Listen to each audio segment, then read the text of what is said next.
Delivery rider og laing kagayanon kinsa mitabang sa pag-uli ngadto sa tag-iyasa na snatch nga cellphone gidayeg sa katawhan. Aning report ni Ethel Ipanag. Sakay kuno si Maria Kila mapalad sa jeep nga Opel liner. Uban ang iyang inahan dihang gilabdi sa wala mailing snatcher ang iyang cellphone. Gilayong mihunong ang jeep ug nangayo kini og tabang. Dinhi mirespondi gilayon ang delivery rider nga si Arman Lozano ug ang usa ka concerned citizen nga si Raul Biñas ug ilang gigukod ang kawatan. Sa kahadlok kumadakpan, giitsa na lang sa suspetsado ang cellphone sa kasagbutan. Nadlock mo ngam kay basin po og sa unahan nasay kauban. Wili mo kumutabang maskin ang ending is pamasutang nangayog kapalit.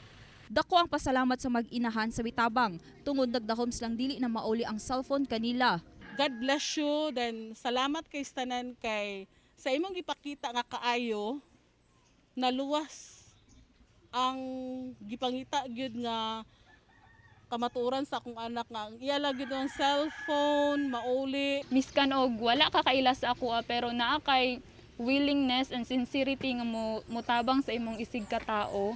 Pahimangno sa kapulisan nga likayan ang paggamit og cellphone sulod sa jeep aron dili mabiktima sa mga snatchers. Prevention din ang patrol nato pa standby dia nga within that period sa oras mo nato intervention. Kauban si James Yap sa kamera. Ako sa Ethel Ipanag para sa One Mindanao.